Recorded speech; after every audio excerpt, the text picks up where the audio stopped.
What's up, everybody? Welcome to the Pixel Perspective. My name is JJ. I'm Adrian. And we are here today to talk about older games. Are they still worth playing? Yeah. Yes. I mean, cool. Episode over. All right. That was great. Yeah. Good stuff. Yeah, you're asking two guys that love that stuff. Yeah. Before we get into that, why don't we talk a little bit about what we've been playing? You want to start? You want me to start? Yeah, actually, I got to apologize to our audio listeners real quick for last episode because it really is bothering me. I know where you're going with this, and I didn't. Okay. Yep. The audio quality on my end, there was a lot of background noise and a lot of breathing and stuff like that. So I have to apologize.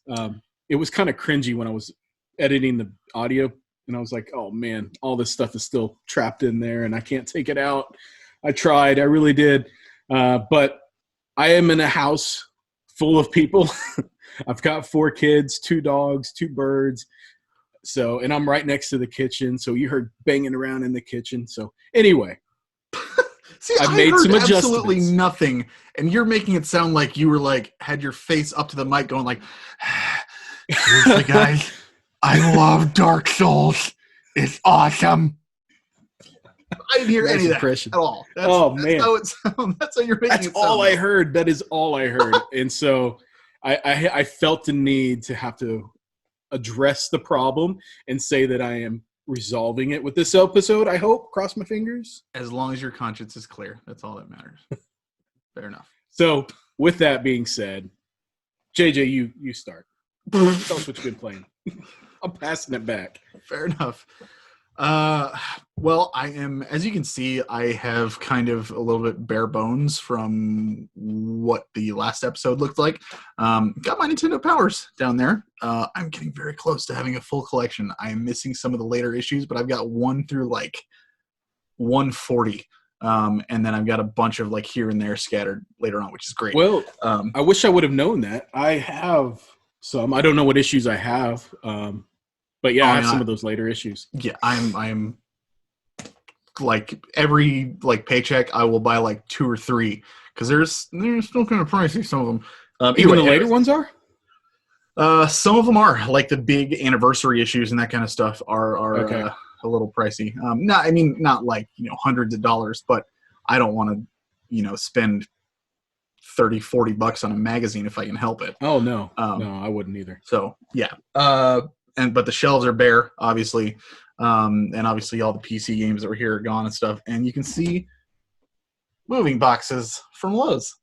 Yeah, I have a bunch of them over on that side, my wall as well. I'm moving to a new place. I may have mentioned this either on here or on my channel. This episode and probably the next one will kind of look like this, where it's just bare bones. But after that, I will be in my new place. I plan to have a fully dedicated game room and recording area, so I'm really excited to have that, and I just really hope it doesn't blow up in my face. But what have I been playing? God, I never shut up. No, that's exciting, though. I mean, I just moved recently myself, and to have a dedicated game room is so exciting. I'm pumped for you. As big as your family is, I would shut myself in that place so often. It's crazy. Legit. I mean, your family's lovely and they're awesome, but man, I would just be like, yes, sorry, this is my space, my place, and I'm just gonna chill. Dad time. 2 hours. By hours, I mean weeks. So no, I've been playing because I've been moving and stuff. I haven't had a lot of time to game. But when I have, it's pretty much been long stretches of building roads in Death Stranding. I did finish it, and I have never been so polarized with a game. I'm making a video on it. It might... No, you know what? It won't be out yet because the contest is going to be out first. Contest will be out first, then this will be out. Then it might be the Death Stranding one. But it's not a review, but it is me talking about it because I'm so torn on whether I liked it or not. And I considered platinuming it because I was enjoying the gameplay so much. It's like I told you. Well, I'll leave it for the video, but like I was just, I'm even after finishing it, I am still like, I don't know if I loved it, whether I liked it, or I didn't hate it, but my feelings are all over the place with that game, and I will try to address that in a video later on. So look for that coming up. Other than that, I just started a couple of days ago Dragon Ball Z Kakarot, and if you are a Dragon Ball fan, you will enjoy it very much. If you are just a gamer and you're just looking for a new fun game, I would not recommend it because it's very bare bones, very boilerplate, and it's definitely for fans. But I'm having fun with it. That's a game that I wish would have done turn-based battle system. I agree. It would have been awesome. Dragon Ball and turn-based work really well together. Did you ever play Attack of the Saiyans on DS? I've dabbled. So I finished that one, and I enjoyed the hell out of that. That was straight turn-based fun, and I really liked it. I wish there was more to it, but it was fun for me. So, yeah, I've heard of this game being compared to like the Xenoverse games. It's in terms of battle system, anyway. It's like a watered down version of it. Xenoverse, you're doing a lot more combos and moves and stuff like that. This one, you don't necessarily need to do anything fancy to win. You can button mash and you'll be just fine. Xenoverse, you can button mash as well, but I think there's a little bit more finesse involved in what you're doing. Yeah. You're like literally your attack button is the O button, the circle button. You're just pushing that the whole time, and every now and then you'll push L1 and one of the other buttons to do a special move, and you'll go right back to just pounding that O button. That's unfortunate. Xenoverse did have a little bit of a complex battle system, I remember. There were some points in the game where I got stuck just because the battle system was overly complicated, I think, or I was under-leveled, one of the two. I never got through the either one of those games. Oh, wow. Yeah, I would have enjoyed multiplayer in this one too, but unfortunately, not there. Well, I too have been playing Death Stranding. I just started chapter 6, and I feel the same way that you do about the game. It's just it's a weird game. Like it's really unique in a lot of ways, but I'm enjoying it. I almost quit the game. The way your face looks when you say that, like you don't look happy to be saying it. You look confused. Like I'm enjoying it. Yeah. Like that's exactly what I'm trying to convey. Like, yeah, it's hard to explain. Like it's okay. There are certain games that I just simply can't put down, and I absolutely love playing them. You know, a few games that I played last year that come to mind are like Devil May Cry 5, Resident Evil 2 Remake, like Spider-Man and God of War. Those games, I love those games, and I could not stop playing them until they were done, until I completed them. Death Stranding, I have to kind of be in the right mindset to play it. I also have to know that I have some time set aside and I'm going to be able to devote to it, because once I do start playing it, I generally have a hard time putting it down. But when I say a right mindset, it's there. You deliver stuff, and it does get kind of repetitive. Yeah. And then you kind of don't know, do I want to deliver this next package, or do I want to go collect materials to, build roads or whatever? And it's just weird. The storyline is super weird, but it's also weird enough that I want to keep seeing what's going on. Like, yeah. There's some stuff that happens. It's like, what in the world? It's so like off the wall crazy. And I like that stuff. The weirder, the better for me. Yeah. But what else? I did just recently replace the screen on Vita. I got a Vita at a thrift store a year ago for $15. So nice. I brought it home. I had a charger. I didn't have a charger, so I had a charger already. I plugged it in, and it didn't work. So I turned it on the side, and there was a little hairline crack through the screen, and I figured that might be the cause of it not working. The power would come on, but I wouldn't see or hear anything. So I took a chance and ordered a new screen on eBay and replaced that the other night, and now it works like a brand new Vita. I'm very happy with it. So Nice. I've been playing a few games on that. Nothing in particular, just some of my like Marvel vs. Capcom, and some other stuff on that. But if you're curious what the inside of a Vita shell looks like, there you go. All right. This is the broken screen. It was fun. It was a fun project. I like taking on little hardware projects like that if I can. Yeah. I just put on a YouTube video and watch the tutorial and follow along and do it myself. It's kind of like building Legos or something. You know how you can just kind of zone in or zone out, whatever. Yeah. And just focus on it. That to me is just a lot of fun. So yeah, for sure. Speaking of YouTube videos, I just want to plug something really quick. As I mentioned last time, I was doing that video where I am planning on beating 20 games for 2020. Yeah. That video is out, and I've gotten some great feedback on it. But if you would like to go check out what those games are, I'm also asking if you want me to review any of them. And I've got 2 good suggestions so far, Dark Souls and Shining Force. So I'm thinking I'm probably going to do reviews on both of those, because Dark Souls is out of my element. It's not something I'm used to. So I could make a pretty interesting review on something that I wouldn't normally play. And then Shining Force, I've wanted to play for so long. So it's going to be kind of another one of those looking back at something that is beloved to a lot of people. That I have not tried myself. So that would be if you have any interesting, suggestions, go check it out for sure. So back to you, sir. I would recommend another joint review on Dark Souls if you were up for it. No, I don't think so. Yes, man, absolutely, of course.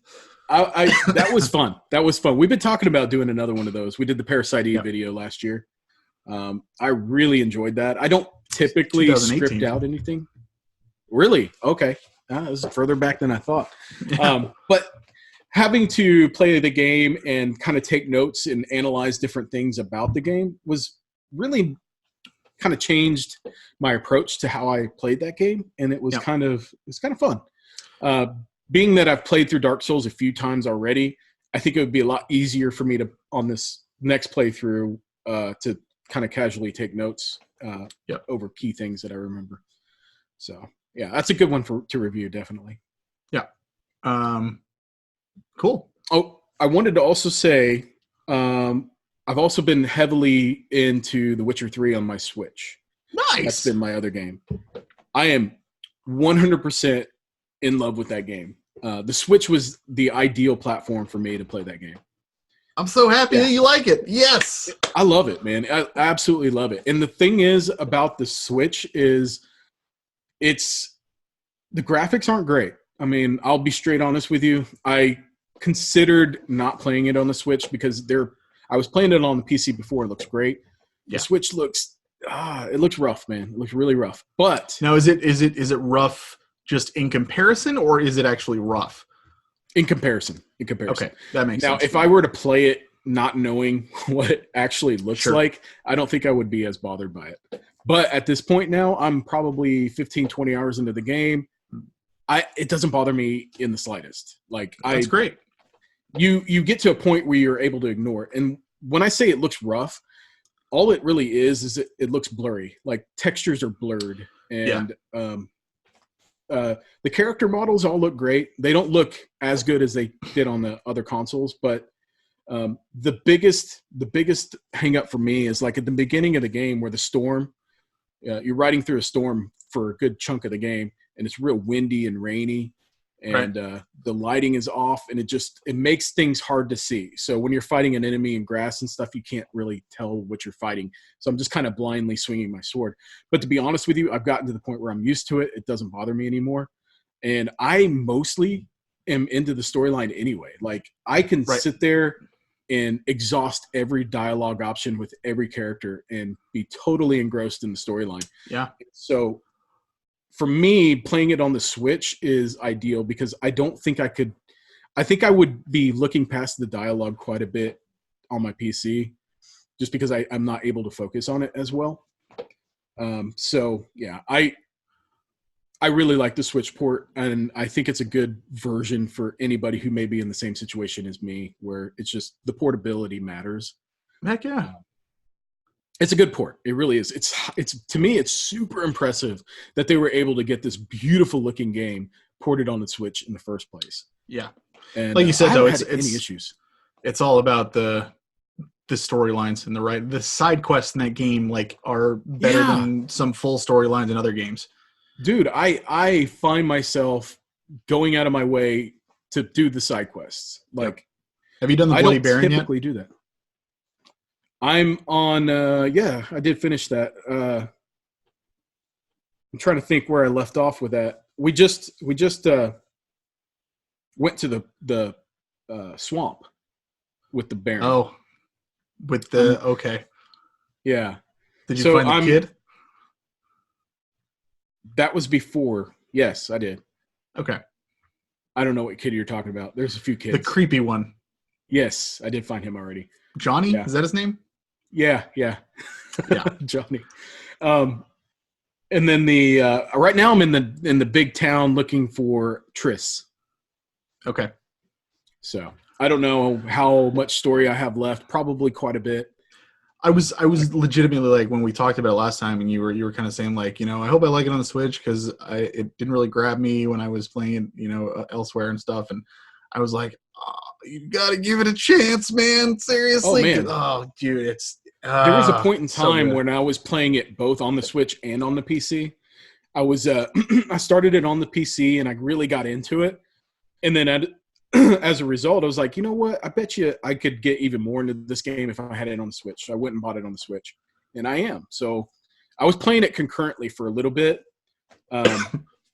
which is weird, but I just kind of wanted to see, okay, well, this is what this stuff looks like on the Switch. I wonder what it actually looks like. So I get on the PC and check it out for the higher textures and things like that. And it looks significantly better, but I'm not going to do that anymore.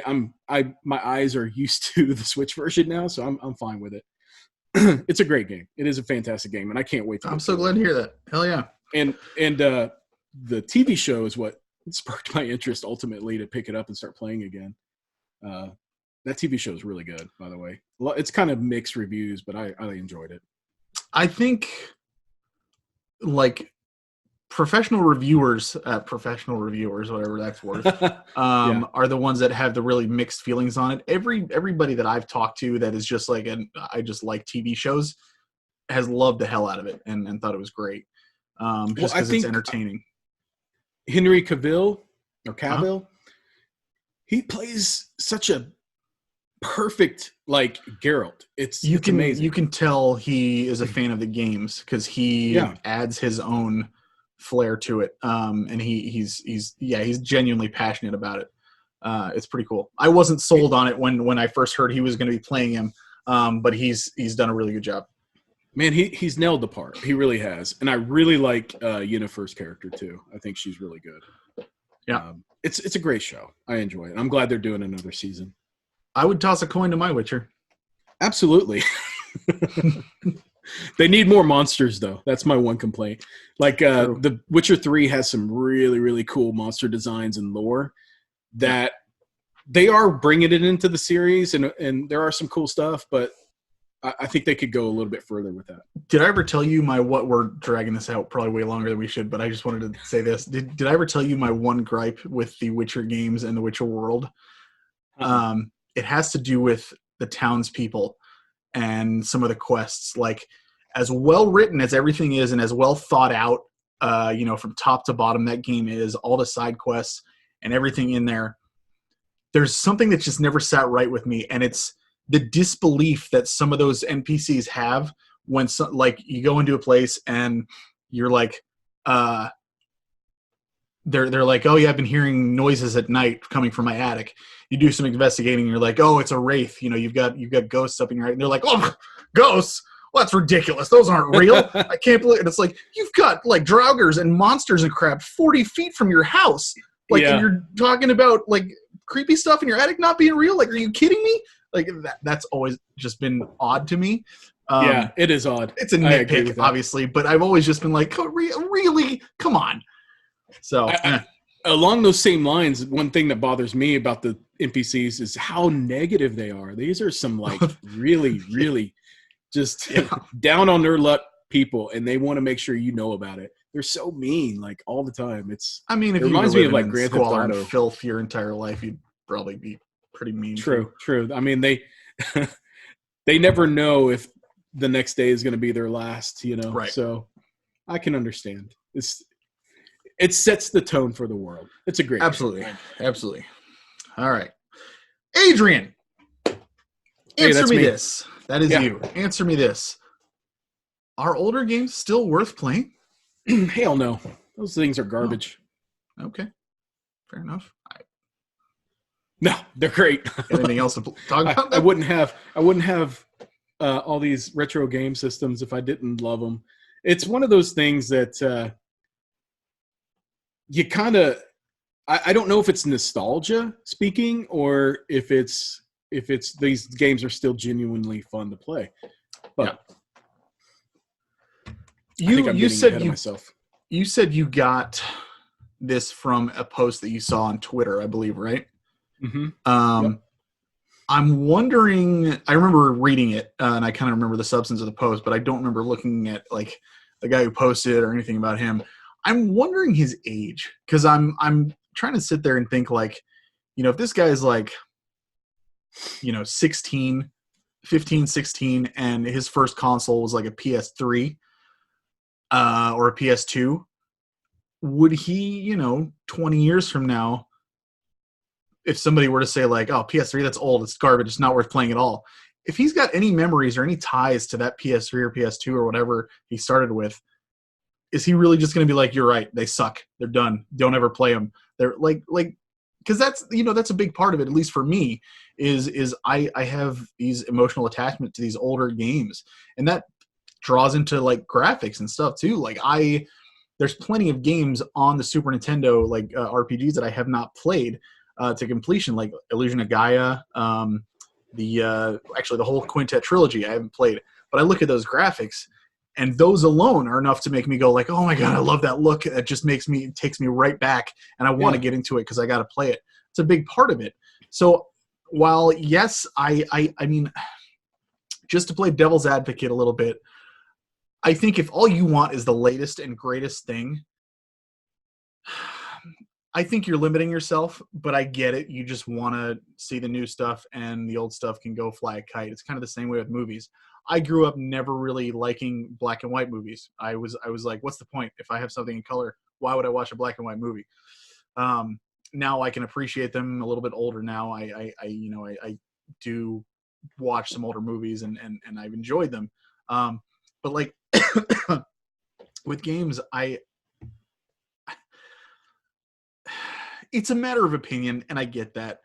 But like, I think there's so many reasons to go back and play these older games, whether it's for nostalgia, whether it's for, history, like I'm doing with the Dragon Quest series. I want to start from the beginning. I want to see how the series evolved.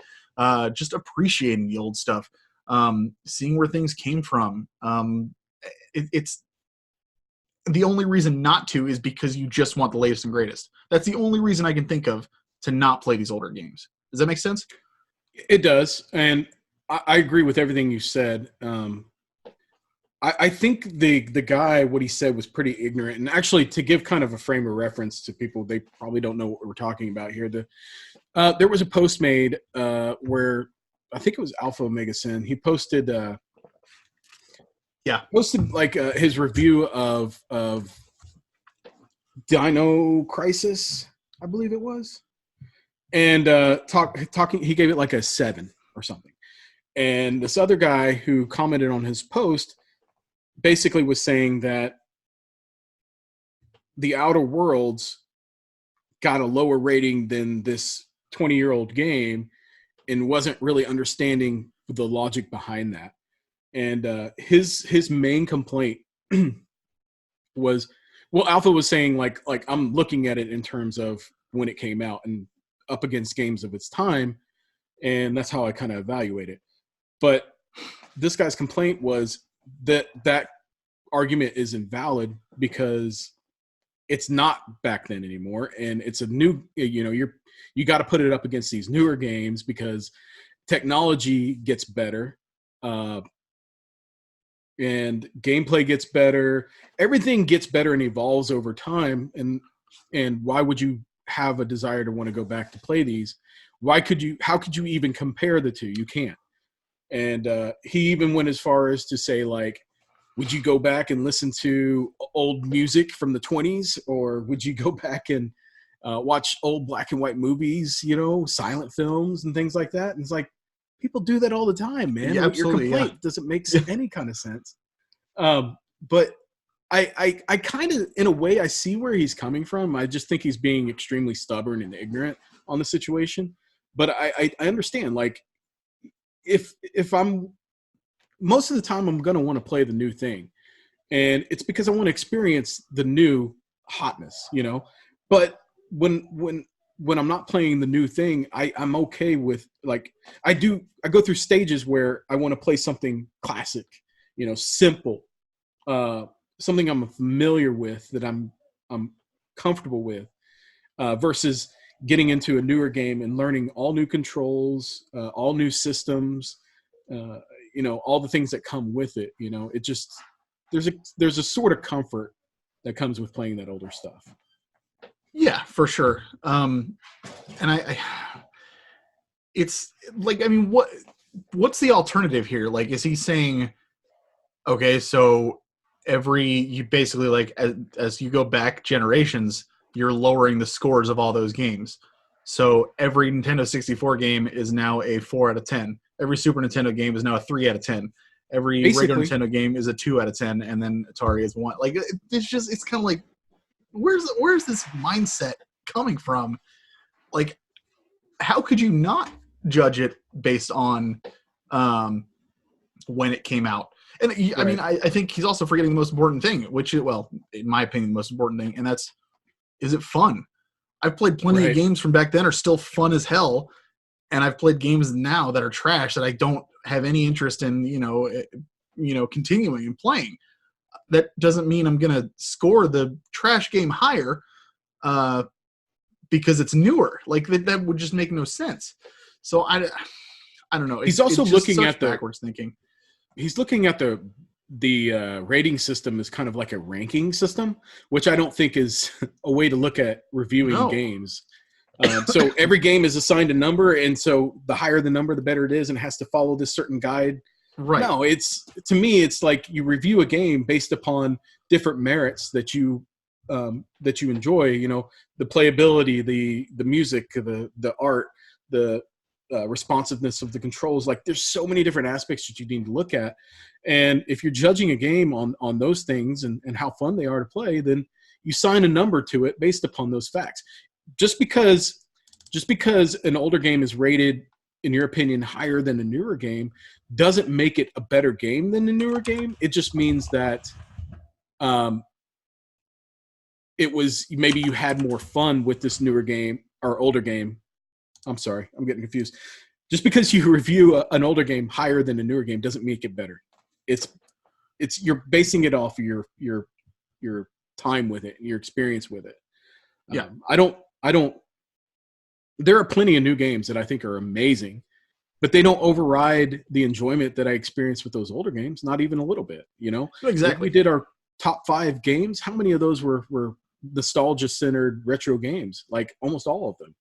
I was surprised that that's what the big deal I made out of The Witcher 3 being on my list was, because it's newer now. But everything else was purely based on nostalgia. Also, I want to apologize to anybody listening. You probably just heard my keyboard go a little bit, and that's because I was typing up a video idea that I had, and that's why I don't rank games or rate games with number scores. So, because I was talking to somebody else about it a couple of days ago, and it just made me think of that. And I was like, you know what? I'm gonna make a freaking video on it because I've had a couple people ask me, so what would you give it? Like, what kind of a score? Like, hey man, I hate doing scores. I don't like it. Is that your video idea? Yeah. The score system, dude. Yeah. I don't want to change subjects, but you're absolutely right. The number used to be so important back in the day, but now it's like I don't care about the number. I want to hear your actual experience with the game to know if this is something for me or not. That's why I do the reviews the way that I do. Is I just go off of how they make me feel and my experience while I'm playing it. It's not going to be I like this better than that, or this would be a 5 out of 10, or something. I don't do that. But yeah, that's a video idea that I was just thinking of. So it's a good topic. It's definitely a good topic. I have 7 videos to record this weekend.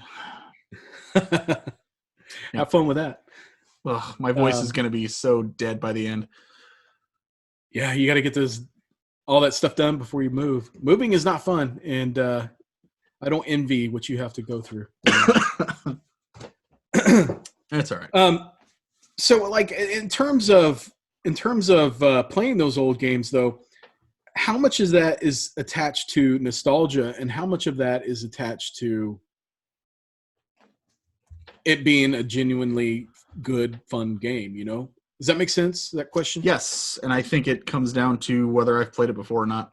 I have, I'm me. I'm a massive Final Fantasy fan. I could play those older games till the cows come home. I have played Final Fantasy 2 and 3 on Super Nintendo so many times.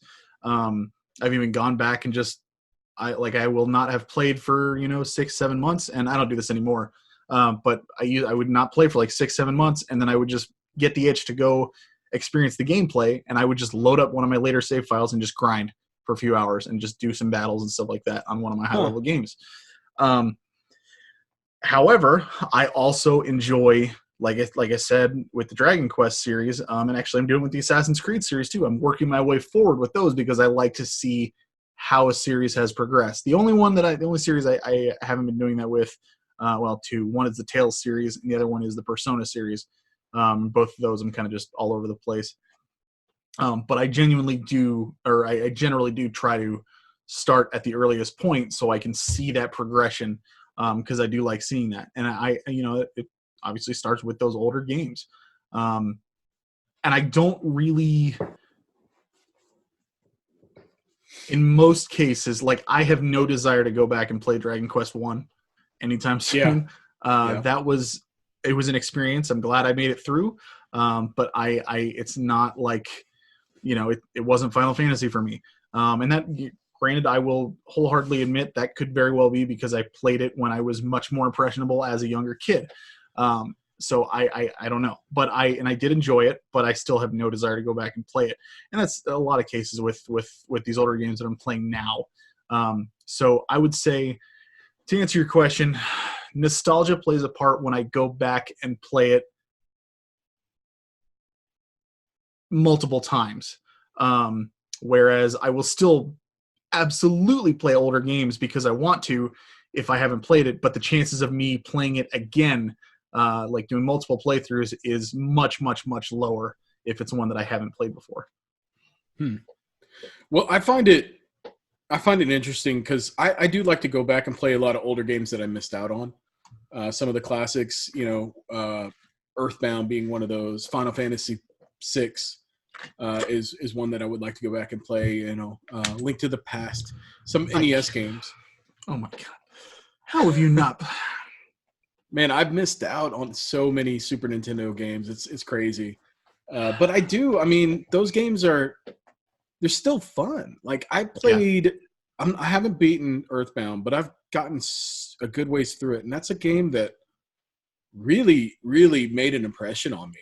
And I only recently played it, so it's those games hold up. Some of them do hold up. Now there are a bunch of old games that don't hold up, but that's the case with any generation, right. But like the Dragon Quest, original Dragon Quest, I've gone through and played a little bit of that. I played a little bit of the original Final Fantasy, and I played enough to get an understanding of, oh yeah, this is how this is. It's gotten better. I don't really want to play this. You Yeah. know, it doesn't hold up. There are games that don't hold up. Systems do get better and they evolve. I remember a few years ago, my daughter, she was wanting to experience the original Final Fantasy. She just kind of got an interest in my collection, and she knows that that's a series that I'm very fond of. So she wanted to experience it for herself. So I plugged it in and got her set up, and she played for a good 2 hours, the Wow. original Final Fantasy one night. And she did really well. And she got stuck a few times, and I had to come help her. And I had to help explain to her that, you know, you need to grind, and that's how you progress and get stronger. If you don't do that, then you're not good. It's going to be a hard game. Yes. But she enjoyed what she played. In fact, she came back to it and played it again. She eventually gave up, but Yeah. it held up enough for her she would have been 6 or 7 years old at the time. For a 6 or 7 year old girl to enjoy it for the amount of time she did, I think is really impressive. Situations like that, you have to look at it not so much as a video game, but an experience. Like, you are, yes, playing an older game, but you're still, for you, it's a new experience. And I think that's the mindset you kind of have to have going into it. Right. So, and I think people who are literally just like, it's got to be new. Like, it's like, what are you? What the hell kind of gamer are you, man? In order for you to appreciate the new stuff, I think it's a good idea to play some of the older stuff to see where it used to be, like how these systems have changed, how they've evolved. Like, even going from like Super Nintendo to like PlayStation N64 era, like the leap in the way the games were played, and you know, you weren't playing 2D side scrollers anymore. You're playing full on 3D games, and they're just, a lot of them were bad, but there were some there was a lot that were really, really good, and they hold up well. And those systems too have evolved into the PlayStation 2, the PlayStation 3. It's so cool to me to see that evolution. And I still have fun going back and playing those older games, even the ones that I have zero nostalgia for. If it's a good game and it has good gameplay, then, you know, I'm going to enjoy what I play with it. And I think that's really contributed to me collecting, is really wanting to go back and experience those games that I missed out on. Yeah. And I'm impressed with how much they are impacting me now, whereas I don't think they would have impacted me as much then. I may, like a lot of those games I passed on simply because, you know, it didn't get good reviews in a magazine or something. And it wasn't the newest, hottest, greatest thing. So I just skipped out on it completely. And then now I go back and play it and be like, this is actually a really fun game. You know, I enjoy it. I don't see anything wrong with it. Gaming is just, it's just like old movies or music. You just want to, if you're a movie buff, you know, you're going to want to go back and watch how movies have evolved. It's super interesting to see how styles have come along, you know? And frankly, it might not be interesting to some people. There may be people who are purely in it for, I want the power. I want to see what the latest and greatest stuff is. And I made a joke earlier, a little bit ago, about what kind of gamer is this guy? Like, I mean, if that's what he's into, that's fine. But I think it more, for me and you, it comes down to like kind of looking at that guy like, why do you care if other people appreciate something? And if Alpha was just literally just, it's his score. Like, he's not telling you this is what you have to believe. He's saying, this is my experience. This is how I graded it. You know, he justified everything he said. And the guy just had a fit for some reason. And it's like, I think people make such a big deal out of the stupidest stuff sometimes. And that's a perfect example of it, you know? And I agree. You know, if you want to, go ahead. Sorry, I didn't mean to cut you off. I was just going to say, like, that's a great point to bring up. And it applies to a lot of things, not just with this specific topic. People just want to argue for the sake of arguing, it seems like. And it's like, whatever they think is the absolute way it should be. You know, we're all different, and we're all different for a reason. You're allowed to like what you like. You know, if you don't want to play those old games, that's cool, but don't tell people that they're wrong or ignorant or dumb for not liking playing those old games, even though I think I called him ignorant. So I'm contributing to it, but Fair enough. I get what you're saying. I totally agree. It's all going to come down to personal preferences. Either you do or you don't. I think it's pretty clear you and I both are, because we're collectors. We did a whole episode on collecting. We don't buy these games just to have them. We play, what we get. When you tell me about it, when I buy a game at a convention that I haven't heard of before, when I'm with you, it's because you have said, hey, you should check this out, and given me like a few reasons, like Eternal Eyes. I never even heard of it, anything like that. You recommended it, and you kind of like gave me a rundown, a little bit of it, said it was I think it was an RPG, and I was like, oh, hell yeah, one I haven't played before. For sure, I'd love to try it. And it was a PS1 game. It's older, but you recommended it. I haven't played it. I have every intention of playing it because of that. And granted, like we're nostalgia nuts, so that has a memory associated it of the first time we hung out and getting to try that. So that that's kind of fun for me too. But at the same time, every game that I have in my collection, even if I don't necessarily play every single one, I have the intent that I would like to. We all have the intent, right? I won't buy a game that I have no intention of playing. Let me ask you this. Yeah. Is there a game that you can think of in recent memory that you missed out on in the past, but you played and ended up really loving it? What do you mean? Like for me, it was Earthbound. I didn't experience Earthbound until a few years ago. Oh, so like an older game that I played now? Yes, like missed out on and experienced now. So it's well out of being relevant or new, but you still had a good time with it. You know what? God, I mean, I got one for you. I got another one for you since while you're thinking on that. So you said Eternal Eyes. There was another tactical RPG that I picked up along with, or right around the time I got Eternal Eyes. It was Journey to the West, Sayuki on the PS1. Yeah. Yep. And I put that game in, and I absolutely loved it. Could not put it down. And it's a bare bones basic kind of tactical RPG, but the storyline was appealing. The characters were appealing. The gameplay was fun. It wasn't overly complicated. I'm already into tactical style RPGs, and I felt like that was a really good one. Also, Arc the Lad is another really good one that I experienced recently. The collection on PS1. You played any of them other than the first one? No, just the first one. Yeah, same. And I actually really enjoyed it too. And that one is super basic. Arc the Lad is, and I thoroughly enjoyed it. I think it's okay, like, to have those kind of simpler, not overly complicated battle systems. And that game came out right around the same time that Final Fantasy Tactics did. And Final Fantasy Tactics had a very complex kind of battle system with a lot of freedom to do stuff, that kind of break the game. But they were fun, and it was a really good game for that. But maybe you just want to jump in and play something with the same gameplay style, but just not as complicated. Yeah, perfect example, Super Metroid.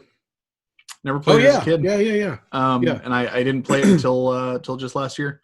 And, last year? I think it was like the end of 2018-ish, something like that. But I hadn't played it at all. And then I finally took the plunge and loved it.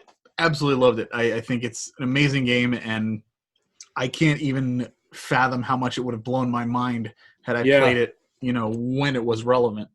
Not that it's irrelevant now, but I mean, like when it, first came out and it was blowing everybody else's mind, it would have been cool to kind of get in on the conversation with that. So those games are so good. They're extremely addictive. And, it reminds me of Symphony of the Night, Castlevania. I remember renting that game when it came out and being like, oh, 2D, gross. I don't want to play this, and it was really hard. I felt like it was a difficult game, and I remember I hitting a brick wall kind of early on in the game and giving up on it. And I was like, I don't play this anyway. It's not the hot new 3D action that I'm looking for, you know. Right. So they re-released it on the Xbox 360, and I remember all the hype around bringing it back. Well, not the hype around bringing it back, but people have been talking about it for so long, and I knew it was a good game. I was like, I really need to give this game a second chance. Well, when they released it on the Xbox 360, I did give it that second chance, and I adore that game as a result. You just got to be in a right – I say this all the time. You got to be kind of in the right frame of mind to experience some of these games. Otherwise, you won't fully appreciate them. Yep. I would also put Dragon Quest V in that category.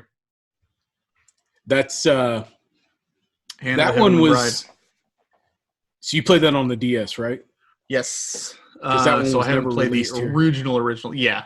That is a I never played any of the Dragon Quest games until recently. You know what? I did play because my cousin had the first Dragon Quest, and I tried playing it, and I had no idea what the hell I was doing. I didn't even get it. I would die over and over again, and I was like, nope, this isn't for me.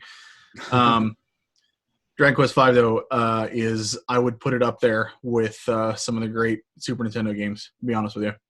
It was excellent. Wow. Okay. So out of you're on 7 now, right? Yes, I've played 1 through 6. So out of the 6, 5 is the best one? Hands down. Okay. Yep. It's good to know. And for me, I know people will disagree on this, but I honestly, they got better each time. 6 was the first step back, in my opinion, and that's just because it dragged on, and it just went on for way longer than it should have, in my opinion. It was fine, it was okay, but it wasn't as good as 5. But 1 I liked, and 2 was even better. Then I thought 3 was better than that. 4 was phenomenal, and because I really like when games do the whole party separated in the beginning and party separated in the beginning, and then they do their own little mini adventure, and then they join up. Like how Wild Arms does it, and Suikoden 3, that kind of stuff. I think it's great, and Dragon Quest 4 does that, and it's really, really cool. It's called Chapters of the Chosen, and it's a blast, and I love that as well. And then I played 5, and 5 just blew me away. Absolutely adore that game. Had a lot of fun with it. I remember I've never played 4. I have it. I have the cart, but I've never played it. But I remember my buddy used to always talk about that being one of his favorite NES games, and he would always talk about the merchant. What is his name? That was his favorite storyline. Yeah, I think it depends on which version you're playing, but I think he's I know in one he's known as a Tornico. Yeah, Tornico. Yeah, or Tornico. Yeah, because he has his own standalone game too on the PS1. It's a dungeon crawler. That isn't a bad game either. I played that one too, and I really liked it. I didn't play much of it. Heard the opposite, but good for you. I'm into those kind of dungeon crawlers where you take a step and the enemy takes a step, and then you just each movement is countered by an enemy movement, like Chocobo's Dungeon or I was just about Pokemon to ask. Mystery. Yeah, what is it? Chocobo's Dungeon. I was just about to ask you about that. Yeah. Same style of gameplay. I enjoy those games. They're fun. I'm really excited. I would love to see more RPGs come out on the Switch. Like when they came out with Romancing Saga, now the Breath of Fire games. I think that's awesome. I'm really, really excited to see them do more with that stuff. On the Switch. Retro console, on the retro the SNES and NES Classic version? Yeah, but versions. like Romancing Saga is on you get it from the eShop. Like it's an updated version that you just get from there. Is it 4 the one that just came out? Romancing Saga 4 or 3? 3, I think. One of them just released recently, and I've heard nothing but really good news about that. So I definitely want to go back and play that. I have Romancing Saga 2 on my Switch. I barely kind of started it. It didn't really grab me, so I don't know if I'm going to go back to it. But 3, I'm hearing, is where it's at. So I did pick up the Grandia HD collection on Switch. Oh, you did get it? I haven't picked it up yet. It was on sale last week or the week before. the sale wasn't great, but I still did it. It was still $27 for the game, which I think is kind of high. That's what, 2 games though? It is, but I feel like that's a $20 game. Sure. They're old games, and honestly, they're not worth playing. Am I right? Oh man, I'm enjoying the heck out of the first Grandia. Oh, just kidding. Yeah, we should contact this guy on Twitter and tell him how great these old games are. Yeah, I mean, back then I'd have given him like an 8 out of 10, but years have passed, so now it's more like a 4. It degrades over time, man. Yeah, of course, it makes perfect sense. The rating system. Lord. Jeez. Well, cool, man. I don't think I have much more to say on the topic there. So I don't either. I mean, it's pretty clear. We both love older games, and we both love newer games. Like you play what you like. That's what it comes down to. And I think the reason why I thought this was such a great topic is I've never heard that opinion before. I've never heard somebody. I've never seen somebody say that. Newer games, like, don't play the old. Why would you play the old ones? Everything new is better. I have heard people say that newer games are better because they're newer. I'm gonna, because he does listen, but sorry, buddy, I gotta throw you under the bus here. Brian has done that. Me, him, and Mark got into a debate about Final Fantasy 13 and how. Mark and I were talking. We were like, 7 is great. 7 and 9 we both love, and they're just, we think they're better games than 13. And Brian was like, no, like I love the story in 7 and 8, and I had a lot more fun playing them. But 13's a better game, and we're like, how are you looking at this? Like, you just said the other two were you enjoyed playing them more, yeah. and so he was like, yeah, but it's it's newer, and it's like, okay, so just because it's newer and it looks better, that makes it a better game. And he was like, well, yeah. Like, he was trying to, I think in his mind, he was looking at it like objectively, and saying like it's better. But I always, like, that just didn't sit right. And Mark felt the same way, where we just kind of looked at each other like, that doesn't really make a lot of sense. I don't know. I mean, if you enjoy one game more than the other, doesn't that mean to you this game is better? Like, that's kind of how I look at it, at least. Everything's subjective too, entertainment and media in general is subjective, right. As a designer, I get to witness this all the time. Like today, as a matter of fact, I had some logos that I presented that I am absolutely in love with. I couldn't decide which one I would pick more. And I got some opinions from some other fellow designers, and they all had the same opinions. They loved them. I thought they were great choices. I presented to the client, and he doesn't like them. Like, either one. It's not his taste. So it's one of those things that's very subjective. And it's like, how could you not like this, man? It represents your company so perfectly. Yeah. How do you not like this? So and he doesn't realize all the thought that went into it and everything like that. But at the same time, like, I don't understand what his tastes are. I've seen his previous logos, and they're so bad. They're really bad. God. But it's another one of those things that's just super subjective. So I can't tell him, like, your logos are bad, man. I wouldn't do that. But he didn't tell me that my new logos were bad, but I could tell he didn't like them. So yeah, it's just a subjective thing. But I mean, with Final Fantasy 13. I'm gonna have to jump on that. That was such a bad game. I could not get into that game. Just the materia system in 7. That is one of the best, like, systems to the ever. Choir. You're preaching to the choir. Yeah, believe me, Mark and I, like, grilled him for like 20 minutes on this. This was all the way back when the three of us were recording TFN, and I was just kind of like, that's so weird. But I mean, that's in his mind. That makes sense. So it's you can't really knock him for it. That's man, like, how he feels. Leveling up your materia, finding those perfect combinations that work the best. It's like that was part of the fun of it. Like, I don't know, 13 did not do it for me at all. And I'm not gonna say that it's a bad game. I know plenty of people who love it. It wasn't for me. he tends to look at like power and specs and technical, like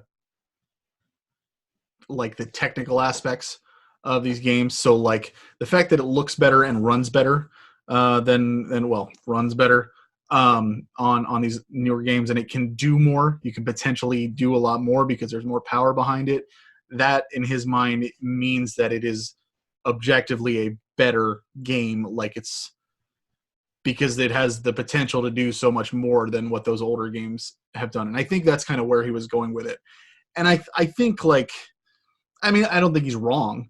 If you know, with that mindset, I think he's wrong. Like, you know, just because 13 is my least favorite game in the series, and to say that it's better than any of the other ones, is like, oh, come on, man. But it's, you know, for some people, that's kind of the mindset that they have. They just like, this is newer, but let me also say, he's not like this dude that we're talking about on Twitter, where he thinks older games just suck and never go back and play them. He has gone back and played plenty of older games. He played Chrono Trigger and Final Fantasy VI years down the line, you know, for the show. Yeah, and I respect his opinions too, because listening to him on the show, a lot of his favorite games are a lot of my favorite games. So, and he enjoyed those too after he went back and played them. Did he? Well, and I can agree with what he's saying to an extent, but I feel like that's ignoring all the systems that have been in place with those older games that really work, and they're generally more fun, in my opinion. Yes. Than the ones that were implemented in 13. I just don't think they were implemented very well. Now, obviously, 13 is a beautiful looking game in comparison. It doesn't look as good. That's the big thing. Know, that's the big thing. Yeah. I mean, that's just ignoring so many other qualities that I think are important. And I you know what, in because I know there's probably some people who would argue that, and I don't want this to turn into a 7 versus 13 debate. We could do a whole series of episodes on that crap. Yeah. But I think I have heard from more than one person that the battle system in 13, as much as I am not a fan of it, I did not like it. They consider it to be super in depth, and they genuinely enjoy the on-the-fly thinking that you have to do when you're changing your setups and stuff, and your party combinations, and everything that goes in with the fast-paced battles and stuff, and combined with how it looks, you're really looking at, you know, an evolution of an old turn-based RPG, but with these flashier, newer graphics. It's hard to look at that and say like, this is worse, you know, especially if you're having fun with that. You know, I mean, for me, I can say that because I genuinely didn't like it. But if you're having fun with it, you might genuinely think that. So, you know, it's again, it's a personal thing. Well, and I think there's a way to. I don't think 13 implemented that very well, in my opinion. I always found the battle system to be confusing, a little bit too fast paced for my liking, but I do think there's a way that you can upgrade that old turn-based system, and I'm hoping the Final Fantasy VII Remake nails it. Did you play Persona 5? Yeah. Well, I didn't beat it, but I played it. That to me is a wonderful evolution of turn-based combat. With the weakness system? Weakness system, just how it all plays out, how it looks, being able to obviously have your own parties like that. That was one thing that it was missing out of 13, not being able to control your entire party. Like, you were literally on autopilot unless you want to make it harder on yourself by, you know, picking the abilities individually. There's just no point to do that though, because the game, you know, picked the best abilities that it could. I don't want an RPG that plays itself. I want to be in control of the battle. That's part of the fun. Exactly. I agree though. But I mean, Persona 5 though, Persona 5 makes the battle system fun too because it's so damn stylish, man. I love it. Like when you win the battle and he takes off running and he got the red squiggly line going through and then they do their poses at the end. It's so stylish. It's just it makes it exciting for me to watch that every time. It never gets old. And then, you know what? Actually, that brings up another Persona 3. That was an older game that I had never played before. And I went back and I just finished it at the end of 2019, and I absolutely loved it. And it was really cool to see the older, the not the roots, because it's obviously there's a couple of games before it, but the older version of what I played first, which was Persona 5. And you can definitely see the influence in there, and it was a joy to play. I enjoyed the hell out of it. I think it would be cool, since you've played 3 and 5, to go ahead and play 4, but play 4 Golden. Don't play the PS2 one. I am. Play the Golden. Okay. Yeah, I've got it on Vita. Okay. If you play through that one to see how that style kind of evolves from 3 to 4 to 5, because 4 has a lot more style than 3 did, but 5 like amps it up even, to the extreme, I think. And it's kind of cool to see how they kind of found that niche and that style. For sure. In terms of like the menu system and the colors and the way things move is so unique, but also in the music. You can see how the music really kind of takes form in those games. And Persona 3 had wonderful music. That's one thing that stood out to me the most about that game. But then Persona 4, it's also very mature for the time. What's that? That game was very mature for the time. Touched on a lot of interesting themes, like how they call their personas. Oh yeah, that's still weird. That is still weird. Like I don't think it's that. I remember seeing magazine adverts and stuff about them putting the gun to their head to call their thing, and yeah, it was always like, what the heck is this? I don't want to play this, and I never did. But Persona 4 ditches that idea. They still call their personas, but not by. What is that thing called? What do they call that gun? I forget. I don't even remember, to be honest with you. I don't remember either. I don't know. But what I was saying was like the music. I think the music from 3 to 4 was vastly superior. Like I love the music in 3, and that's I'm not knocking that at all. But I think 4 is one of my top soundtracks of all time. It has wonderful music. Okay. And it really sets the mood for the game and helps push that style. It's on the list this year. 5 also does this, it has great music. I haven't played enough of 5 to love the music yet, but I think it's because I played so much of 4 that it really stuck with me.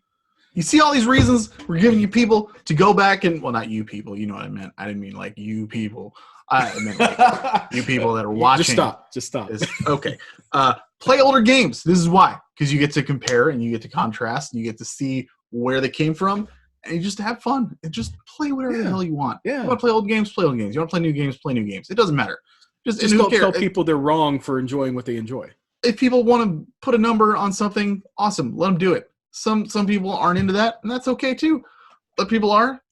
Let them grade something how they want to do it. Your 7 might not be the same as somebody else's 7. You know what? That's okay. It's fine. It's okay.